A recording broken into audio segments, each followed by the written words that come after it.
Bismillahirrahmanirrahim. Allahumma rabbi yassir wa la tu'assir. Selamat siang dan salam sejahtera bagi kita semua. Yang kami hormati Bapak Kepala Sekolah SMP Negeri 27 Malang. Yang saya hormati Ibu Komite beserta yang mendampinginya. Yang kami hormati Ibu narasumber. Yang saya hormati Bapak Ibu Guru beserta staf SMP Negeri 27 Malang.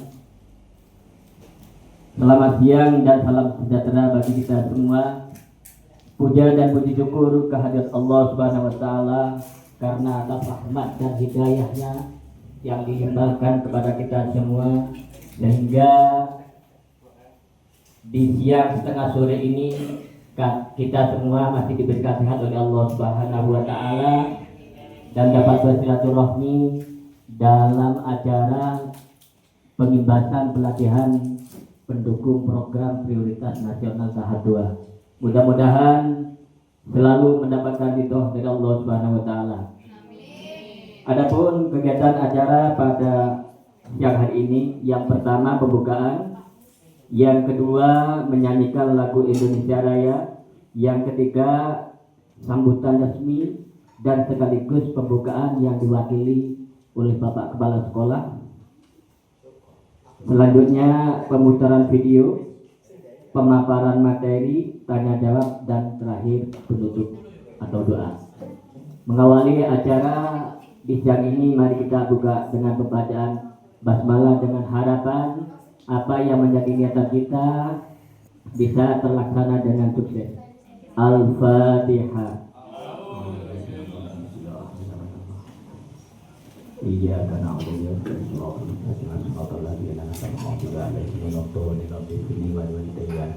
Terima kasih. Untuk acara yang selanjutnya yaitu menyanyikan lagu Indonesia Raya yang akan dipimpin oleh Ibu Laili Isnaini. Dimohon untuk berdiri. Hadirin dimohon berdiri.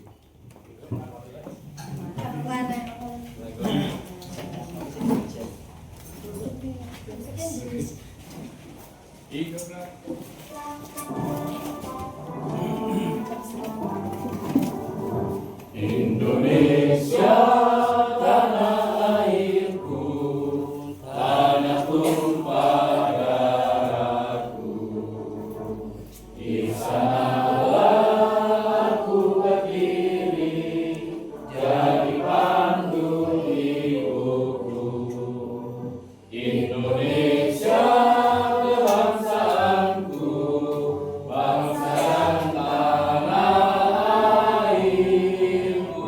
Marilah kita bersatu, Indonesia bersatu.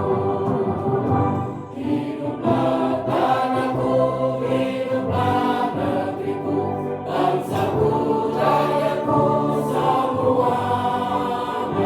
Bangunlah jiwanya, bangunlah badannya untuk Indonesia Raya.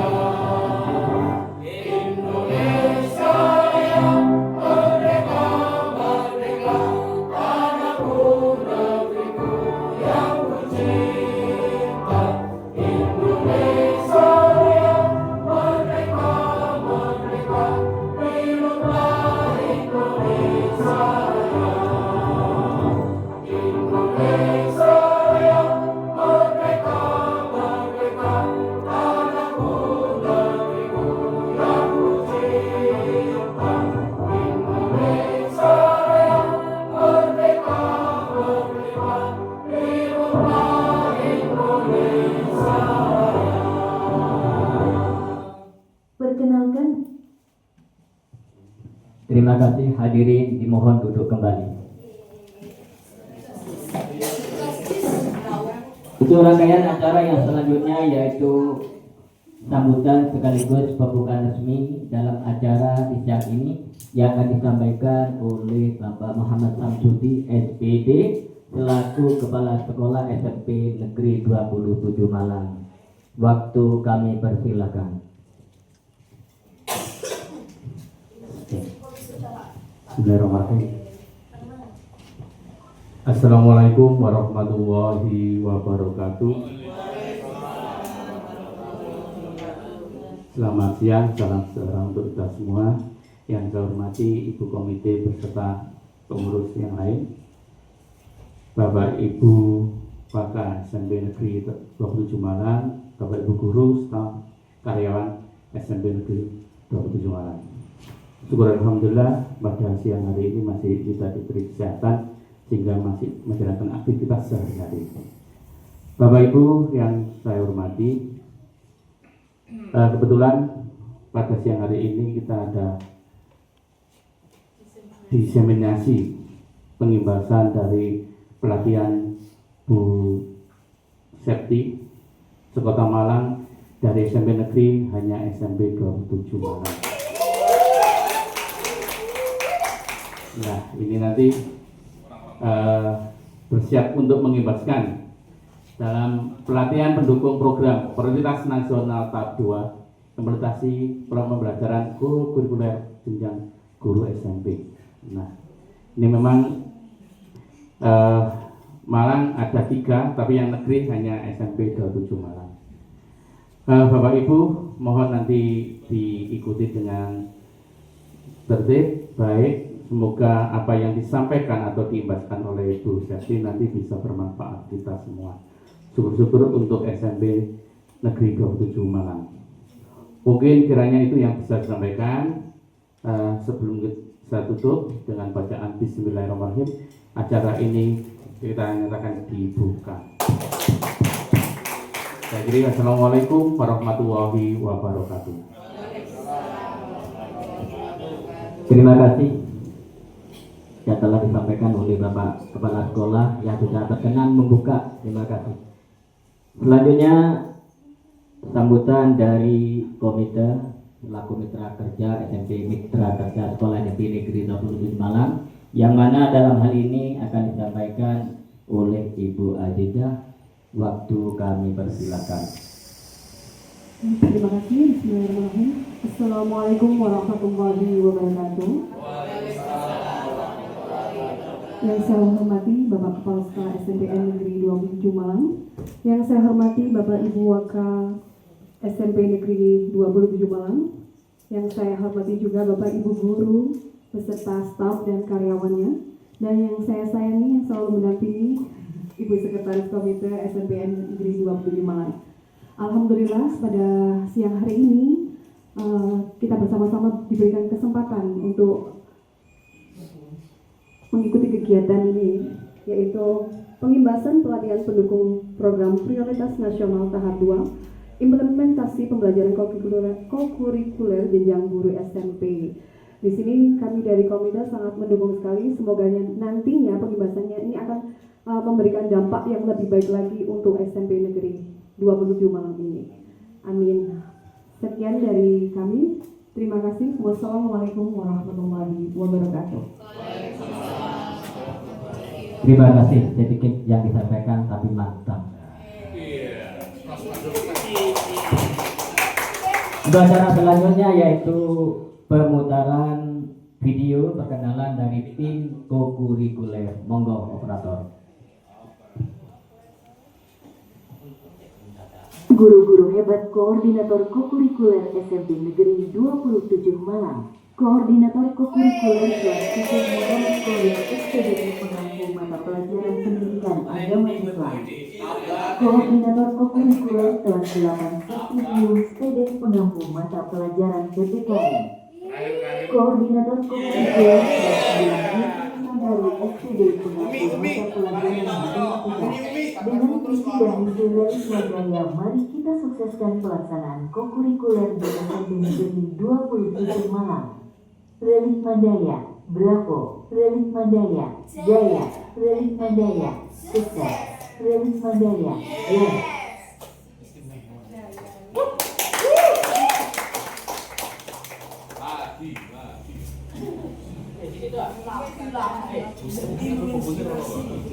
Bapak Ibu yang berbahagia, rangkaian acara inti di siang ini adalah pemaparan dari narasumber yang akan disampaikan oleh Bu Septrianingrum.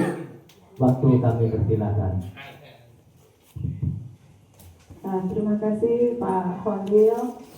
Assalamualaikum warahmatullahi wabarakatuh.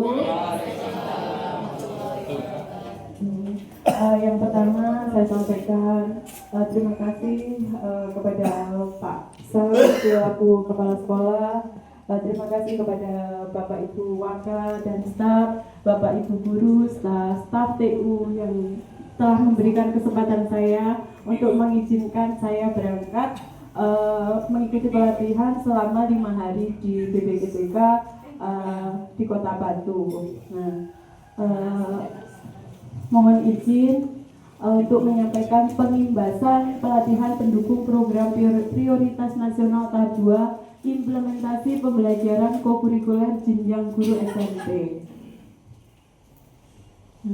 Bapak Ibu, selama 5 hari saya bersama 32 teman lainnya dari se-Jawa Timur kami mendapatkan 6 materi. Yang pertama adalah pola pikir bertumbuh, yang kedua konsep kokurikuler, yang ketiga kerangka kokurikuler, yang keempat perencanaan kokurikuler, yang kelima asesmen dan pelaporan, dan yang keenam evaluasi. Yang pertama pola pikir bertumbuh. Ini saya tidak jelaskan ya, ini sudah diwakili sama Pak Heris, Bu Yati sama Pak Yanto, sudah tertanam di dalam otak kita ini ya. Jadi saya langsung aja ke konsep kokurikuler. Tetap ya Ibu, kokurikuler itu tidak lepas dari pembelajaran mendalam, karena kokurikuler pada intinya adalah beriringan dengan intrakurikuler ya. Intrakurikuler. Konsep atau pengertian kokurikuler adalah kegiatan pembelajaran yang dilaksanakan untuk penguatan mendalam dan atau pengayaan kegiatan intrakurikuler dalam rangka pengembangan kompetensi, terutama penguatan karakter. Jadi selain kami berkokurikuler bersama-sama dengan intrakurikuler, kami di kokurikuler itu juga menanamkan pendidikan karakter. Selain nanti harus menghasilkan life skill. Jadi nanti produk yang kami hasilkan itu mampu mengajak siswa atau mampu membawa siswa itu untuk bisa hidup setelah setelah misalnya selesai kembali lagi ke masyarakat seperti itu. Lalu konsep kokurikuler itu yang pertama penguatan pendalaman dan atau pengayaan intrakurikuler, yang selanjutnya ke konseptual kehidupan nyata, yang ketiga kompetensi 8 dimensi profil lulusan. Kenapa Bapak Ibu guru kokurikuler itu sangat penting? Ini kokurikuler memberi ruang hidup bagi pembelajaran mendalam untuk benar-benar terjadi, bukan hanya kepada murid tetapi juga di hati, tangan, tindakan nyata mereka. Kokurikuler juga menjadikan satuan pendidikan bukan sekedar tempat belajar tapi tempat tumbuh sebagaimana manusia seutuhnya. Jadi selain anak-anak belajar di intrakurikuler, kita juga harus memberikan keterampilan yang nyata yang bisa anak-anak bawa nanti setelah hidup di masyarakat. Tujuannya ini Bu, jadi tujuannya adalah terwujudnya 8 dimensi profil lulusan. Yang pertama keimanan, kewarganegaraan, penalaran kritis, kreativitas, kolaborasi, kemandirian, kesehatan, serta komunikasi. Ini 8 profil lulusan ini sebenarnya sama seperti P5 kemarin, tapi hanya 6 kalau P5 kemarin. Kalau kokurikuler ada 8. Ini kita lewati aja. Ibu guru pasti sudah paham, ya, sudah menyantol di otak, sudah ada tertanam. Ini lanjut. Ini bentuk kokurikuler. Jadi Bapak Ibu, kalau kita melaksanakan kokurikuler itu harus berpedoman pada 3 ini. Jadi yang pertama adalah kolaborasi lintas disiplin ilmu. Ini harus ada, Ibu. Jadi memang kokurikuler itu menggabungkan beberapa mata pelajaran. Jadi tidak bisa kokurikuler itu bekerja sendiri, tidak bisa. Paling enggak kita harus dalam satu tema itu mengajak atau menggabungkan atau kolaborasi antara 3 sampai 4 mata pelajaran. Jadi dalam satu tema. Nah, yang kedua itu bisa dengan 7 kebiasaan anak Indonesia hebat. Pasti kita sudah hafal ya 7 kebiasaan anak Indonesia hebat. Nah, ini bagaimana bisa dijadikan kokurikuler? Nah, ini bisa dijadikan kokurikuler kalau kebiasaan ini secara terus-menerus dilaksanakan dan harus ada laporannya. Seperti harus ada jurnal. Jadi kita selama setahun itu harus rapi jurnalnya. Nah, anak itu harus mengisi. Kalau di SD sekarang sudah ada QRI. Jadi orang tua itu sudah kita nggak usah perlu pakai buku jurnal 7 kebiasaan anak Indonesia hebat, tapi sudah online. Tapi kita belum. Kalau di SD sudah mungkin bergantian seperti itu. Jadi orang tua dimudahkan, guru juga dimudahkan, sekolah juga dimudahkan untuk memantau aktivitas anak di rumah sesuai dengan 7 kebiasaan anak Indonesia hebat. Maaf. Nah, cara lain ini yang sangat disenangi anak-anak.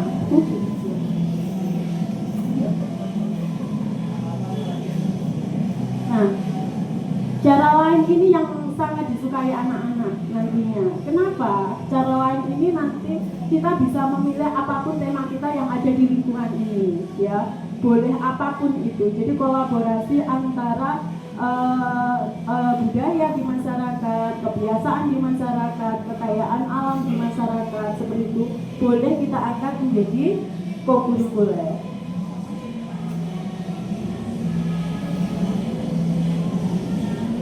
Nah, ini kegiatan kokurikuler melalui pembelajaran kolaboratif lintas disiplin ilmu. Ya. Yang pertama, kegiatan kokurikuler yang mengintegrasikan 2 atau lebih mata pelajaran yang tadi ya. Yang kedua, itu adalah tujuannya membantu murid melihat keterkaitan antara ilmu sebagai upaya mengembangkan 8 dimensi profil lulusan. Jadi kita tidak boleh lepas dari 8 dimensi profil lulusan dalam kegiatan kokurikuler untuk menentukan tema seperti itu. Yang ketiga, tema yang akan digunakan dapat ditentukan oleh satuan pendidikan. Jadi kita boleh, kalau dulu P5 kita kan ada 7 tema dan harus tuntas dalam 3 tahun seperti itu. Kalau di kokurikuler kita bebas menentukan tema apapun seperti itu. Nanti dikaitkan dengan banyak jam dalam setahun.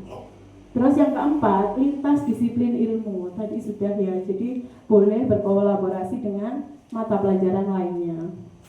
Nah ini contoh pembelajaran kolaboratif lintas disiplin ilmu. Seperti ini Bu ya. Jadi nanti misalnya satu tema kita berikan ke anak-anak, itu berarti harus sudah ini terpenuhi seperti ini. Apakah tujuan, nanti langkah-langkahnya seperti apa, seperti itu. Jadi anak-anak itu nanti tidak bingung. Kita itu dalam waktu misalnya kalau pakai blog seminggu itu ngapain gitu, anak-anak nggak bingung. Terus lanjut. Nah ini contoh kegiatan kokurikuler dengan 7 kebiasaan anak Indonesia hebat. Tadi sudah saya paparkan sedikit ya. Sudah, lanjut aja. Nah ini bentuk kokurikuler cara lainnya, bisa bercocok tanam, bisa membatik, bisa membuat sesuatu atau menghasilkan produk yang tidak lepas dari lingkungan sekitar kita. Nah ini karakteristik kokurikuler itu bersifat fleksibel, jadi fleksibel dan kontekstual. Jadi kita dimudahkan dan tidak dipaksakan seperti itu. Jadi apa yang apa yang ada di kondisi sekolah saat itu ya boleh kita angkat seperti itu. Lalu kegiatan harus berangkat dari identifikasi dimensi profil 8 profil lulusan. Ini harus ya Bu ya. Jadi setiap melaksanakan kokurikuler harus berpedoman pada 8 DPL, dimensi profil lulusan. Nah ini perbedaan kokurikuler pada dengan Permendikbudristek nomor 12 tahun 2024 dan Permendikdasmen nomor 13 tahun 2025. Seperti ini ya Ibu ya. Jadi bedanya kalau dialokasikan DP tersendiri dan terpisah dengan intrakurikuler. Kalau dialokasikan 13 itu dialokasikan DP-nya terpisah dan hampir sama ya Bu ya. Nah ini lanjut aja nanti. Nah yang selanjutnya kerangka kokurikuler. Nah ini kerangka kokurikuler itu ada 4 yaitu praktek pedagogis, yaitu mengutamakan pembelajaran kolaboratif lintas disiplin ilmu. Lalu lingkungan menjadi tempat pembelajaran. Jadi tidak harus pembelajaran tidak harus di kelas, tetapi juga harus di lingkungan. Memang memanfaatkan lingkungan. Lalu kemitraan pembelajaran. Kemitraan pembelajaran itu Ibu bisa Bapak Ibu bisa dengan komite, bisa dengan paguyuban, atau bisa dengan perusahaan-perusahaan seperti itu. Lalu pemanfaatan teknologi digital. Lanjut, kerangka pembelajaran praktik pedagogis ini ya, mengutamakan kolaborasi lintas disiplin ilmu melalui pembelajaran aktif, pengetahuan dan pembangunan maka secara mandiri maupun kolaboratif, yaitu memakai model pembelajaran berbasis penyelidikan atau inquiry, lalu model pembelajaran berbasis project atau project based learning, lalu pembelajaran berbasis masalah. Jadi anak-anak disuguhkan masalah dulu baru mereka mencari solusinya, dan ruang eksplorasi lainnya yang memungkinkan murid mengkonstruksi pengetahuannya. Maksudnya ide-ide kreatif siswa itu biar berkembang seperti itu. Sudah. Nah, kerangka pembelajaran pemanfaatan teknologi digital. Jadi anak-anak nanti biar dengan sendirinya seperti ini ya Bu ya, mencari referensi, mendokumentasikan, menyampaikan pesan ke publik, berkolaborasi jarak jauh, memvisualisasikan ide kreatif dan sebagainya. Nah ini Bapak Ibu, peran guru di dalam kokurikuler itu sebagai aktivator, yaitu guru menstimulasi peserta didik untuk mencapai tujuan. Jadi guru itu memancing, mematih anak-anak itu biar semangat untuk mengikuti kokurikuler. Lalu kolaborator, guru membangun kolaborasi dengan peserta didik, dengan teman sejawat, keluarga, masyarakat, mitra profesi, dan dalam dunia usaha, dalam mitra dan lainnya. Jadi itu juga peran guru. Nah, yang selanjutnya adalah pengembangan budaya belajar, yaitu guru memberikan kepercayaan dan peluang mengambil risiko kepada peserta didik untuk menginovasi atau mengembangkan dirinya dan siswanya seperti itu. Lanjut. Nah, sekarang perencanaan kokurikuler. Nah, perencanaan kokurikuler itu harus yang pertama itu diawali dengan penentuan tim kerja dulu, penentuan tim kerja kokurikuler. Kalau kita insya Allah sudah ya Ibu ya, sudah. Lalu analisis satuan pendidikan, kemudian dianalisis bersama kurikulum dan Bapak Ibu guru yang lain, lalu membuat perencanaan hasil analisis, lalu merancang aktivitas anak seperti apa nanti pada saat pelaksanaan kokurikuler, lalu merancang asesmen atau penilaian. Nah, tahap perencanaan tim kerja kokurikuler ini, 1, membentuk tim. Jadi kalau P5 kemarin kan kita setiap ada tema kita bikin kepanitiaan, itu sudah benar seperti itu. Jadi nanti harusnya kalau kita kokurikuler kalau ada tema juga harus membentuk tim seperti kemarin. Pada intinya pelaksanaan kokurikuler dan P5 itu sama. Jadi memang walaupun pembedaannya kalau P5 ditentukan temanya, kalau kokurikuler kan tidak. Tetapi tetap dibatasi jam pelajaran selama 1 tahun seperti itu. Lalu peran pendidik tadi sebagai koordinator dan fasilitator. Jadi guru bisa ditunjuk sebagai koordinator dan guru juga bisa dijadikan sebagai fasilitator. Lalu peran kepala satuan pendidikan yaitu satu, memimpin penyusunan regulasi, menentukan koordinasi kokurikuler, bertanggung jawab dengan implementasi pendidikan kegiatan, memimpin analisis kebutuhan dimensi profil dan membangun jejaring kemitraan. Ini tugas dari Bapak Kepala Sekolah. Ya.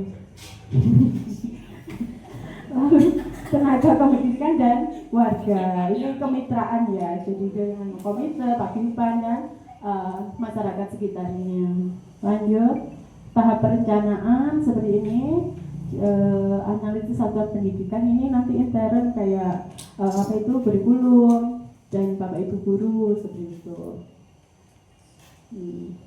Tahap pembuatan perencanaan tetap harus berpatokan pada 8 dimensi profil lulusan, lalu menentukan temanya dulu seperti apa, bentuk kegiatannya seperti apa, lalu tujuan pembelajarannya seperti dan alokasi waktu. Nah ini yang agak sulit nanti kita Bu Yati untuk menentukan alokasi waktunya karena dibatasi. Nah ini tadi sudah bentuk kegiatan kokurikuler ada 3. Nah ini alokasi waktu kokurikuler per tahun. Ini yang apa itu harus menjadi patokan kita. Di SMP itu 320 itu untuk kelas 9 dan 360 untuk kelas 7 dan 8 dalam waktu setahun. Kemarin kita sudah berdiskusi sama Bu Yati dalam pembagian jam pelajaran kokurikuler dalam waktu setahun, tapi masih memasukkan pembiasaan dalam kokurikuler. Padahal pembiasaan itu belum bisa menjadi kokurikuler kalau tidak ada proses yang tadi perencanaan seperti itu tadi, penentuan tema atau pelaporannya seperti apa, itu belum bisa dikatakan sebagai apa itu kokurikuler. Jadi untuk pelaksanaan kokurikuler itu sama 360 itu kita tentukan, kita bagi menjadi berapa tema. Kalau 2 tema kan keberatan insya Allah ya, jadi mungkin kurang lebih minimal seperti P5 kemarin dalam 1 tahun itu ada 3 tema atau 4 tema, itu tidak apa-apa. Tapi kita kemarin sudah 4 tema ya berarti ya. Nanti sudah dilaksanakan 1 kali, nanti Desember insya Allah lagi menunggu jadwal kurikulum lalu sampai Juni. Lanjut. Nah ini asesmen dan pelaporannya penting juga ini.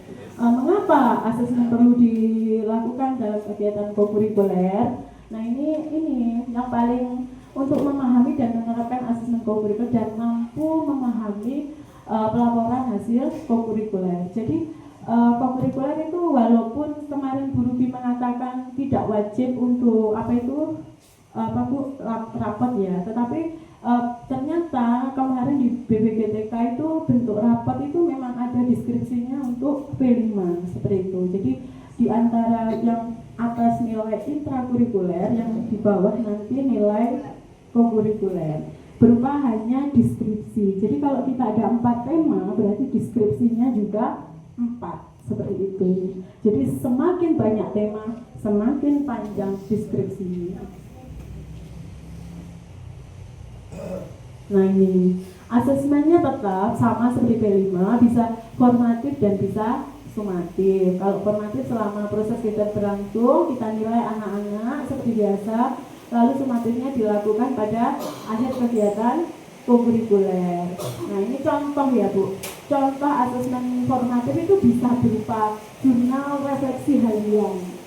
Nanti seperti P5 kemarin kan kita bikin jurnal, itu sudah dijadikan sebagai asesmen formatif. Lalu observasi keterlibatan murid. Jadi kita observasi anak-anak, apakah anak-anak itu senang, bisa dikasih dengan emoticon smile seperti itu, sedih gitu. Terus tanya jawab, umpan balik, penilaian teman sebaya, penilaian diri dan bentuk lainnya. Ini yang formatif.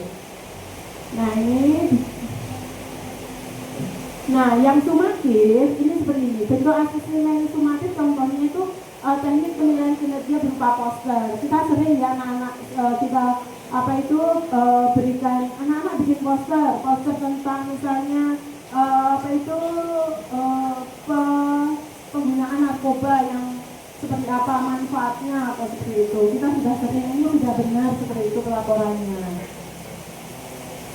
Nah, penerapan kokurikula dan asesmen ini sudah ada ketentuannya. Jadi untuk kolaboratif lintas disiplin ilmu itu berorientasi pada CP dari mapel yang terlibat. Jadi masing-masing guru atau mapel yang tadi kita ajak kolaborasi itu harus menentukan penilaiannya.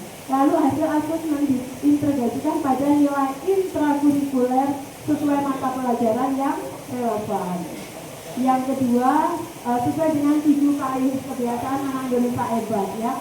Mempertimbangkan alokasi waktu, lalu yang mendukung mengingat hasil penerapan diharapkan juga berupa kebiasaan sehingga perlu menyelesaikan pelaksanaan dan regulasi yang lebih rutin. Lalu bentuk asesmen informatif juga menyesuaikan untuk kurun waktu yang cukup panjang. Jadi kita harus bersabar dengan sabar gitu.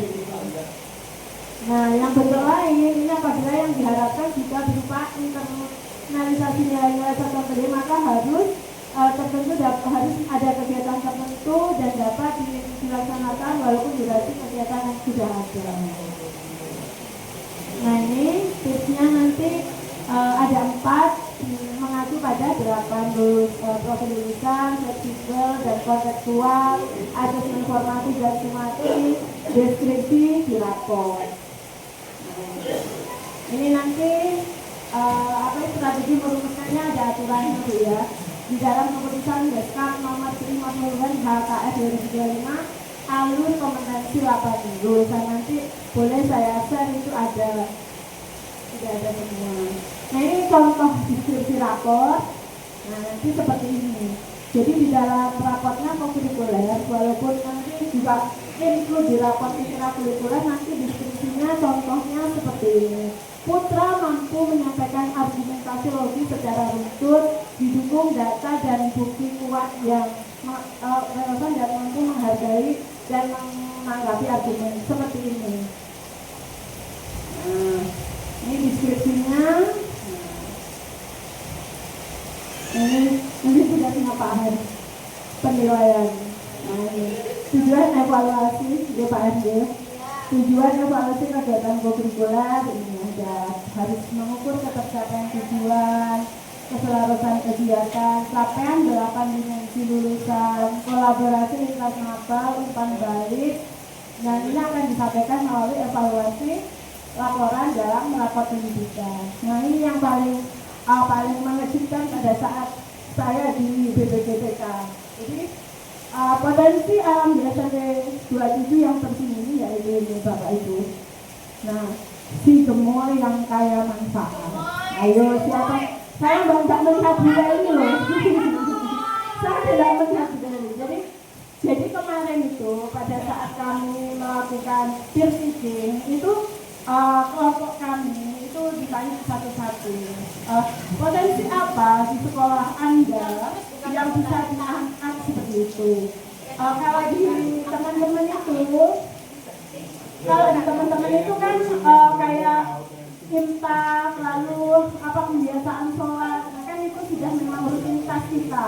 Terus saya mengatakan di situ bahwa di SMP 27 itu kayak akan sukun. Nah, seperti itu. Akhirnya BPJPK itu tertarik seperti itu, maka sukun ini dijadikan kayak apa ya di situ? Kayak viralnya, jadi ikonnya pada saat pelatihan kami. Bahkan kalau ketemu saya itu mesti menyebutnya DP27, si gemoy yang kaya manfaat seperti itu. Nah, terus jadi dari narasumber itu bisa diangkatlah sukun itu monggo. Jadi biar SMP Panjenengan itu punya sesuatu yang bisa diperkenalkan ke sekolah yang lain. Karena ini belum ada loh. Di Probolinggo banyak sukun, banyak sekali persatuan Busati. Gara-gara Busati saya mau mencoba tape sukun seperti itu. Ini monggo Pak. Jadi BPKDK itu monggo silahkan Bu Sati, ayo dilanjutkan seperti itu. Jadi kemarin saya diskusi diskusi sama Pak Sam sedikit, terus dengan tim kurikuler, monggo Bu Sati dilanjutkan seperti itu. Dan Pak Sam menyambut baik, monggo ajukan proposal. Jadi insya Allah nanti tim kurikuler akan mengembangkan si gemoy yang kaya manfaat ini menjadi produk utama SMP 27 dengan didukung oleh komite dan paguyuban serta siswa. Beri tepuk tangan ibu-ibu. Terima kasih. Nanti ini tetap harus kolaborasi dengan lintas disiplin ilmu seperti itu. Jadi nanti kami tetap membentuk tim panitia biar dan supaya si gemoy dan yang kaya manfaat di sekolahan kita ini bisa iya, jangan nanti bentar lagi berbuah itu dipapres, nanti hasilnya akan banyak ya. Terima kasih Bapak Ibu, demikian penyampaian diseminasi saya pada pelatihan implementasi kurikuler di jenjang SMP. Monggo silahkan kalau ada yang ditanyakan, nggak banyak-banyak. Ya silahkan Pak Akbar.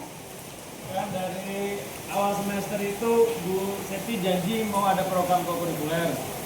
Nah, mungkin bisa ditampilkan programnya dari kokurikuler itu apa saja, Bu? Terima kasih Pak Akbar ya. Ya. Kemarin saya sudah dimintai program selama 1 tahun kokurikuler oleh Bu Yati. Tapi memang kami belum bisa menampilkan karena kesempatannya sudah berlalu ya Pak Akbar ya.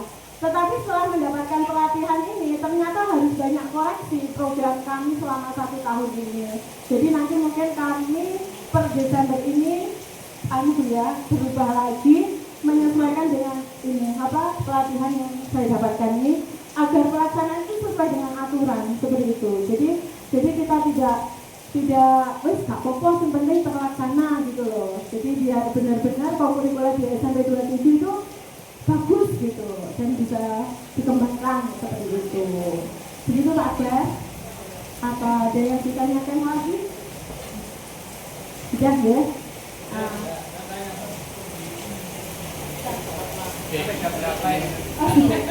Saya dulu balas pertanyaan dulu.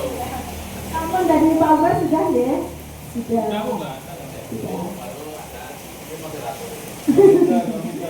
Moderatornya sudah ya. Terima kasih Bapak Ibu, terima kasih sudah memberi kesempatan, terima kasih sudah hadir dalam diseminasi saya. Semoga kokurikuler di SMP 27 dan tim beserta Bapak Ibu guru dan seluruh komponen SMP 27 jaya selalu. Terima kasih. Wassalamualaikum warahmatullahi wabarakatuh.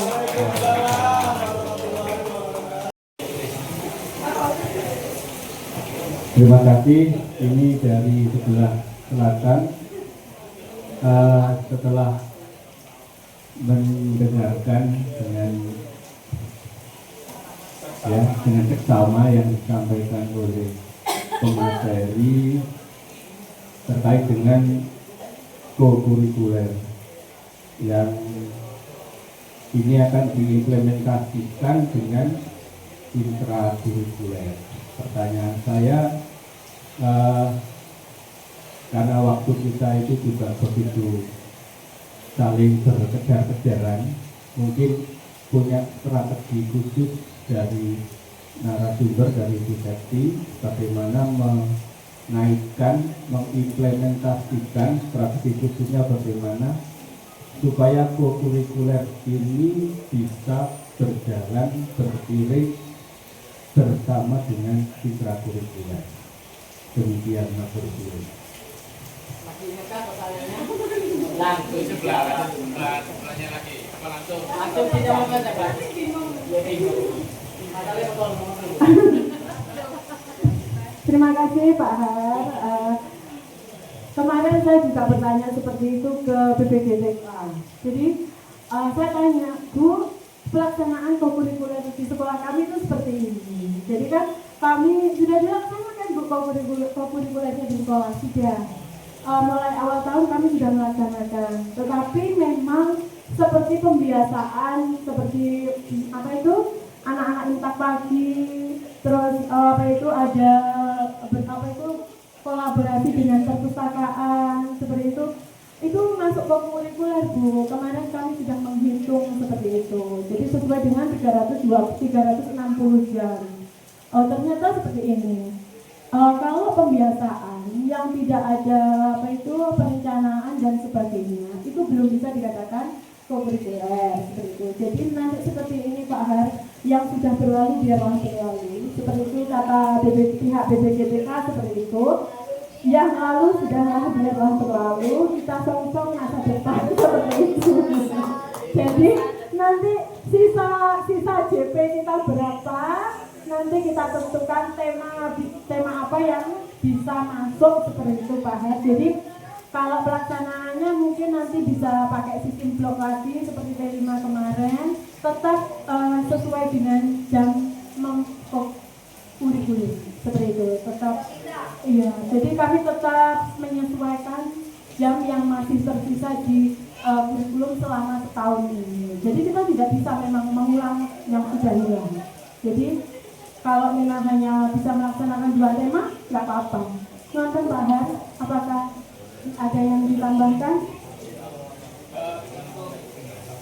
Jam kelima itu kan ada waktu atau hari-harinya satu minggu dan sebagainya itu ya. Apakah di kurikuler ini nanti juga akan seperti itu atau bagaimana? Terima kasih Pak Har.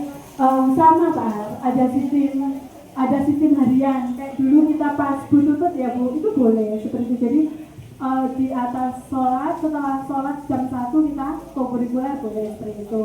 Lalu dimasukkan ke dalam jam, misalnya saya 3 jam nih, yang 1 jam berarti kurikuler boleh seperti itu. Terus boleh lagi sistem blok seperti itu boleh. Tetapi kan kemarin kita sudah apa Bu? Sudah melalui itu dan yang terbaik apa seperti itu kan kita mengambil langkah akhirnya sistemnya sistem blok. Jadi seminggu kita full kurikuler, full P5. Nanti kurikuler juga bisa seperti itu. Pokoknya 320 dan 360 jam itu terpenuhi. Nonton Pak Har itu. Terima kasih Pak Har. Ya. Mungkin Kak Yanti bisa menambah apa yang dipertanyakan oleh Pak Sam tentang Silakan dia. strategi ini. Ya. Kak Yanti. Baik, terima kasih Bu Septi atas paparannya yang sangat luar biasa. Kami di sini serasa mendapatkan info terbaru, terkini terkait dengan kegiatan kurikuler. Sebenarnya kegiatan kurikuler ini sudah kita laksanakan sejak awal di semester ganjil ini dan sudah kita susun bersama tim kurikuler. Dan info yang Bu Septi sampaikan kepada kami semua tentunya nanti ada proses perbaikan ya, proses perbaikan. Yang kemarin yang kita sudah lakukan itu juga sudah kita laksanakan dengan baik. Apa yang Bu Septi tadi sampaikan, kalau di dalam pembiasaan tadi bisa dikatakan kurikuler, andai kata di dalam kegiatan pembiasaan itu ada perencanaan, pelaksanaan, dan pelaporan. Di sini mungkin saya pribadi itu ini bertanya ini. Nah, pertanyaan saya ini nanti menambahkan jelas nanti untuk apa yang disampaikan. Nggak boleh bertanya. Menambahkan apa yang disampaikan Pak Har tadi, strategi apa yang harus kita lakukan untuk pelaksanaan kurikuler ke depan ini. Berarti tentunya kita harus menjadikan kesepakatan dulu enaknya bagaimana, sistem blok atau sistem dimasuk ke mapel-mapel. Meskipun di dalam mapel itu kita juga menata jamnya ya. Yang utama bahwa kurikuler ini untuk kelas 9 320, kelas 7 kelas 8 360 ya, 360 itu. Nanti kita akan diskusi bersama dan membuat kesepakatan model apa yang bisa kita lakukan di sekolah kita. Ngoten. Oke, itu. Nanti kita akan bahas secara langsung ya. Terus ya itu saja Bu Septi supaya nggak panjang-panjang ya. Untuk pertanyaannya yaitu tadi pembiasaan yang sudah kita lakukan itu info dari Bu Septi tadi boleh dikatakan kokurikuler andai ada perencanaan, pelaksanaan dan pelaporan. Apakah bisa? Ini pertanyaan saya ini. Apakah bisa apa yang sudah kita lakukan dalam pembiasaan itu kita susun perencanaannya, tinggal apa ya istilahnya itu teksnya saja, pelaksananya pun sudah kita lakukan secara rutin seperti itu. Nah, terima kasih. Terima kasih Bu Yati atas masukannya dan izin menjawab. Boleh Bu Yati, jadi pembiasaannya boleh, tapi tadi ada perencanaannya, ada pelaksanaannya, ada pelaporannya seperti itu. Tadi saya katakan, berarti kita kalau pembiasaan tetap kita lakukan, berarti harus ada modulnya, harus ada timnya, harus ada modulnya, dan harus ada evaluasinya. Nah, evaluasinya apa? Nanti bisa berupa itu, kita pantau. Jadi kalau misalnya dijadikan satu tema, jadi misalnya 360 itu nanti kita jadi bagi 4, berarti berapa Bu? 90. Jadi setiap tema itu 90. Jadi kita harus 90 JP itu memantau anak-anak dan harus ada pelaporannya seperti itu. Jadi kalau dalam waktu 1 minggu boleh Biati. Jadi bisa dilakukan di dalam atau di dalam kelas dan bisa pemantauannya di luar sekolah. Seperti kita minta tolong kerjasama dengan orang tua kalau ada 7 KAHI seperti itu. Nonton Biati boleh bisa. Jadi kemarin yang kita sudah lakukan, kita bikin modul terus kita rencanakan lagi biar bisa jadi kokurikuler biar tidak muspro di rumah tangga Biati. Ya, tidak apa-apa Biati, terima kasih. Boleh. Dengan impact itu yang telah dibagi itu kalau bisa dikemas sedemikian rupa, mungkin terkait dengan dibuatkan teknis pelaporannya ya, terus programnya bagaimana, itu akan lebih baik karena biar tidak hilang pembiasaan yang sudah sesuai dengan visi misi sekolah. Terus terkait dengan rencana tadi si gemoy paling tidak harus ditata lebih awal karena perlu proses yang panjang dan juga menyesuaikan dengan jam pembelajaran. Artinya jangan sampai nanti dikemas tapi masih bingung mau ditaruh di jam berapa, jam posisinya bagaimana, itu nanti yang jadi permasalahan di perjalanan terkait dengan program kokurikuler. Maka ada dua opsi. Yang pertama terkait dengan kebiasaan dibuatkan program pelaporan dan juga nanti hasil akhir dan monitoring dan evaluasi tentunya itu sudah dibuatkan. Dan program yang kedua terkait dengan pengolahan sukun. Nah itu karena harus menyesuaikan dengan jam pembelajaran CP yang ada, maka perlu segera dikondisikan, nantinya duduk bersama. Kalau Bu Septi sudah punya cara atau punya teknis sendiri terkait dengan sukun, contohnya seperti itu. Kalau terkait dengan teknisnya terkait dengan pembiasaan yang sudah nanti dibuat pelaporan terus hasil akhir sampai dengan monitoring dan evaluasinya, monggo nanti artinya segera duduk bersama.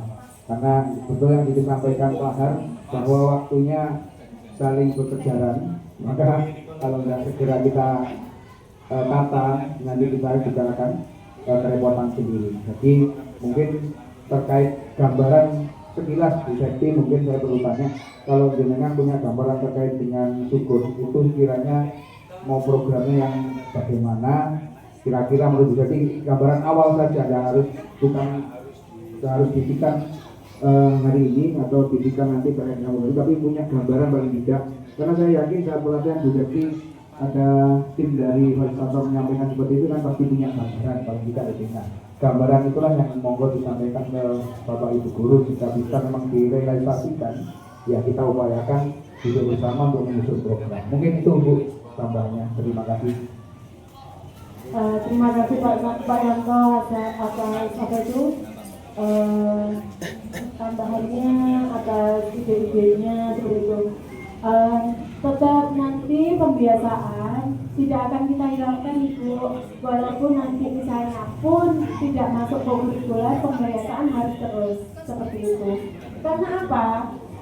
Dalam waktu pelaksanaan kokurikuler selama seminggu pasti ada intak ya Bu paginya. Nah intak, lalu ada literasi, ada senam, itu masuk dalam JP. Jadi tetap ada seperti itu. Jadi tidak akan hilang Pak Yanto. Bahkan nanti kalau tadi Bu Yati mendiko, nanti dibuat modul atau apa perencanaan, pelaksanaan dan pelaporan, insya Allah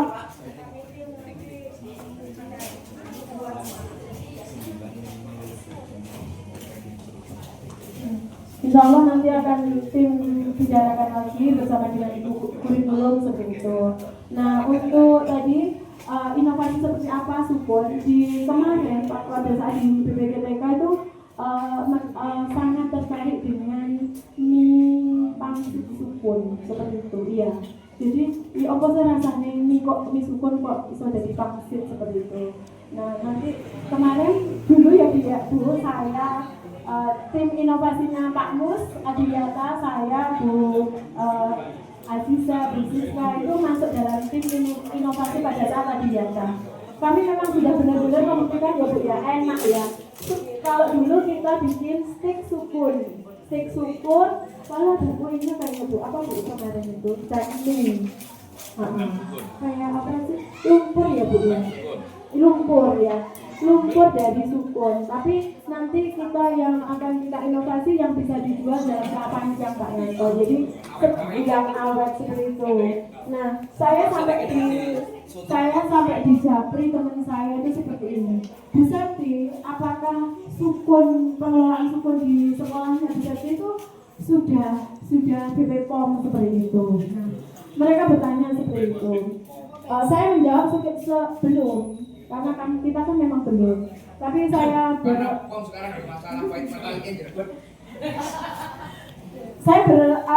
seperti ini. Pada saat Adiyata kemarin, kami terkendala biaya Bu ya untuk pelaporan ke BPOM seperti itu Pak Yanto. Jadi kalau mereka mengasih ide begini. Kalau dana Bu, monggo kan bisa dibicarakan dengan Pak Bapak. Jadi nanti kami kan ini masih baru inovasi, belum kami bicarakan dengan tim, dengan sekolah, dengan komite seperti itu. Yang intinya pas dan pastinya mereka itu berharap bahwa sukun itu bisa